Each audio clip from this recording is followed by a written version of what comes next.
Today, now one of those days where every headline dey hot.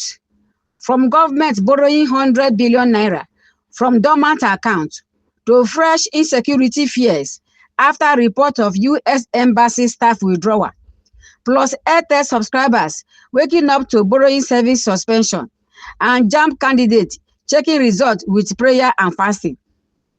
My people, today's news no be small thing. Sit down well because this one na full package, and some of these updates fit affect your money, your safety, and even your future. Welcome to EloPace TV, the channel where they bring you hot ogbonge news. Abeg sit down, tighten your seat belt, make we give you the full story.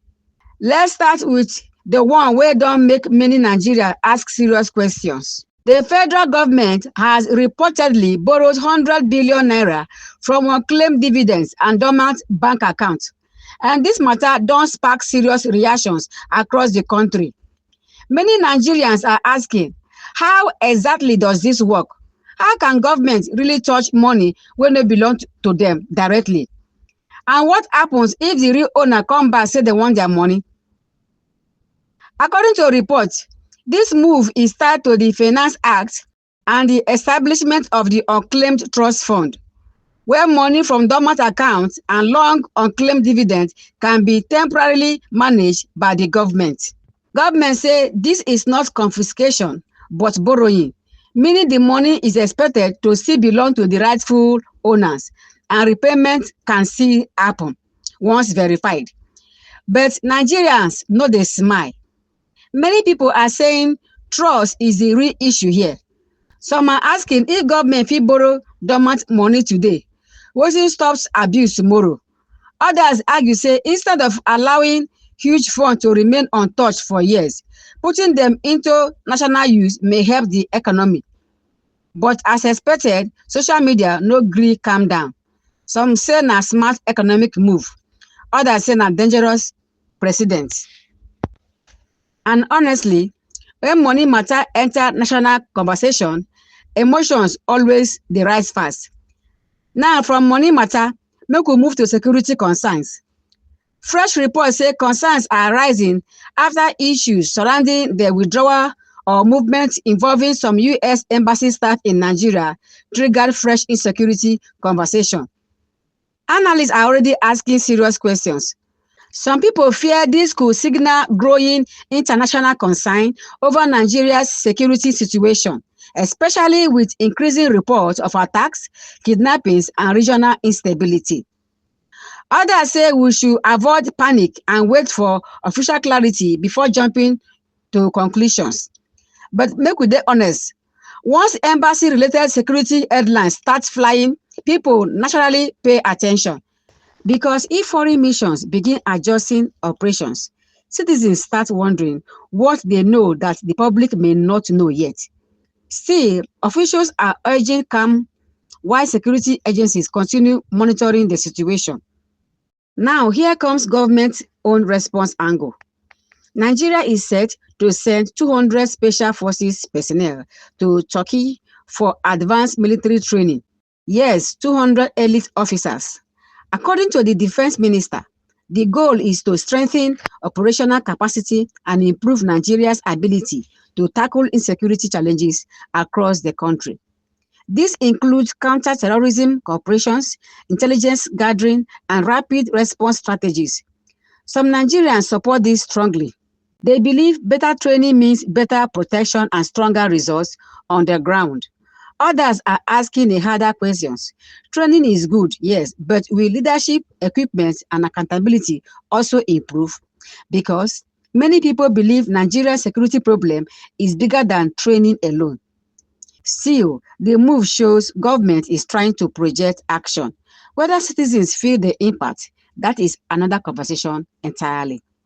Now, let us talk transport and economy. There are growing fears of possible flight disruptions as jet fuel prices continue rising in Nigeria. This one's serious because aviation costs affect almost everything, from ticket price to cargo movement and business operations. Industry insiders warn that if prices keep climbing, Airlines may be forced to reduce operations, cancel routes, or increase ticket prices again. And Nigerians already know what that means: more hardship. Because once transport costs rise, other prices usually follow. Food prices, goods, delivery, travel expenses, everything starts reacting. For many people, domestic flights are already expensive enough. Any further increase could push more travelers completely out of the market. Now, let's come to something almost every Nigerian phone user can relate to. Airtel subscribers have been reacting strongly after report of suspension of airtime and data borrowing services. You know that emergency moment when your data finishes and borrowing saves your life? Yes, that one. Many users say they suddenly noticed service interruption and started asking questions online. For some people, this borrowing feature is not luxury, it's survival, especially students, remote workers, and small business owners who depend heavily on constant internet access. Reactions have been mixed. Some say telecom companies should improve transparency. Others believe service reviews and policy changes happen regularly, and people should wait for official explanations. But trust Nigerians. Once data matter enter conversation, emotion must rise and immediately. Now to education.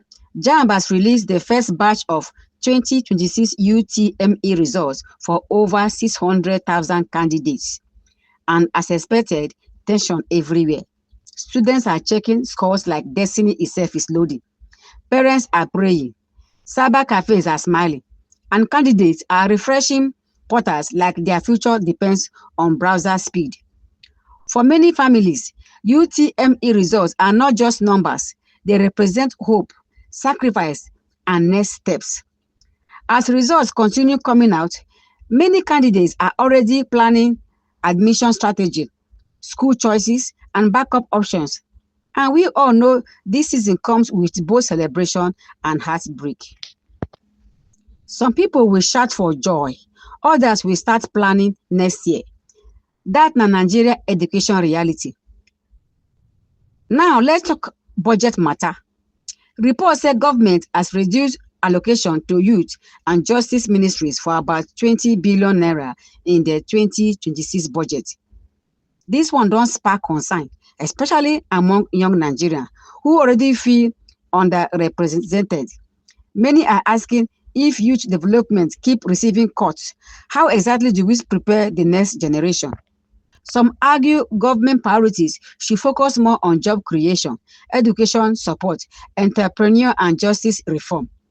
Because when youth frustration rises, national stability becomes harder to protect. And finally, let's touch finance. The central bank has introduced a new overnight rate for Nigeria money market. Now I know some people will hear this and say, abeg, speak English. Simple explanation.